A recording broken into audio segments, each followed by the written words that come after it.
तब मुक्तानंद स्वामी ने प्रश्न पूछा, जितन जगत केन मनोहि ये। इस श्लोक में यह कहा गया है कि जिसने अपने मन को जीत लिया है उसने समस्त जगत पर विजय प्राप्त कर ली है। सो मन जीता गया हो वह कैसे प्रतीत हो सकता है। तब श्रीजी महाराज बोले, शब्द, स्पर्श, रूप, रस तथा गंध नामक पंचविषयों से जब इंद्रियां पीछे हट जाती हैं और किसी भी विषय को प्राप्त करने की इच्छा नहीं रह जाती, तब समस्त इंद्रियां वश में हो जाती हैं। और जब इंद्रियां विषयों का स्पर्श ही नहीं करती हैं, तब मन भी इंद्रियों तक नहीं पहुंचता और हृदय में ही बना रहता है। इस प्रकार जिसने पंचविषयों का अत्यंत दृढ़ परित्याग कर दिया है तो समझना कि उसने मन को जीत लिया है। यदि विषयों से कुछ भी लगाव है तो विजित मन को भी जीता गया नहीं समझना चाहिए।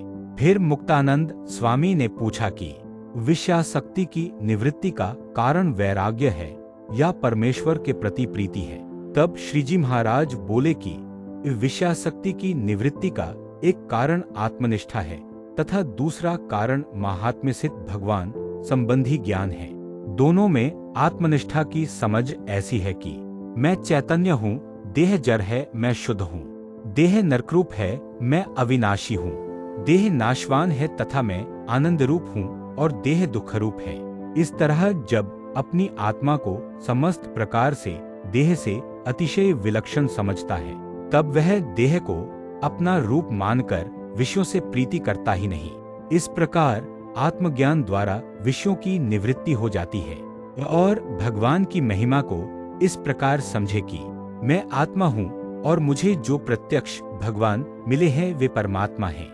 और गोलोक, वैकुंठ, श्वेतद्वीप, ब्रह्मपुर तथा अनंत कोटि ब्रह्मांडों के अधिपति जो ब्रह्मादि देव हैं, उन सब के स्वामी जो श्री पुरुषोत्तम भगवान हैं, वह मुझे प्रत्यक्ष रूप से प्राप्त हुए हैं और वे मेरी आत्मा में भी निरंतर विराजमान हैं। और ऐसे भगवान का जो एक निमेष मात्र का दर्शन हो उस पर अनंत कोटि ब्रह्मांडों के सभी विषय सुखों को न्योछावर कर दे।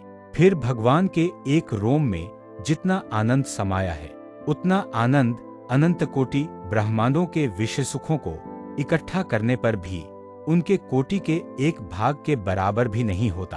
और भगवान के अक्षरधाम की तुलना में अन्य देवताओं के लोकों को मोक्ष धर्म में नरक तुल्य बताया गया है। ऐसे भगवान मुझे प्रकट रूप से मिले हैं, तब उन्हें छोड़कर नरककुंड जैसे विषय सुखों की इच्छा मैं क्यों करूं, क्योंकि विषय सुख केवल दुखरूप ही है। इस प्रकार भगवान के महात्म्य को जानने से विषयासक्ति की निवृत्ति होती है। ऐसा जो आत्मज्ञान एवं परमात्मा का ज्ञान है उसके द्वारा जो वैराग्य प्रकट होता है उस वैराग्य से समस्त विषय सुखों की वासना निवृत्त हो जाती है। और जिसने इस प्रकार समझकर विषय सुखों का परित्याग कर दिया है उसे पुनः विषयों में प्रीति होती ही नहीं, उसी का मन जीता हुआ कहा जाता है। और ऐसे ज्ञान के बिना भले ही उसे भगवान में अधिक स्नेह दिखता हो, परंतु किसी अच्छे विषय सुख प्राप्त होने पर भगवान को छोड़कर विषय में उसकी प्रीति हो जाती है, अथवा पुत्र स्त्री आदि से प्रीति हो जाती है, या रोग आदि संबंधी पीड़ा के समय, अथवा पंचविषयों के सुख नष्ट हो जाने पर भगवान से प्रीति नहीं रहती और वह व्याकुल हो जाता है। जैसे कुत्ते का पिल्ला छोटा होने पर सुंदर दिखाई पड़ता है, वैसे ही ऐसे पुरुष की भगवत भक्ति पहले अच्छी दिखती है परंतु अंत में शोभनीय नहीं रहती। इति वचनामृतम 79।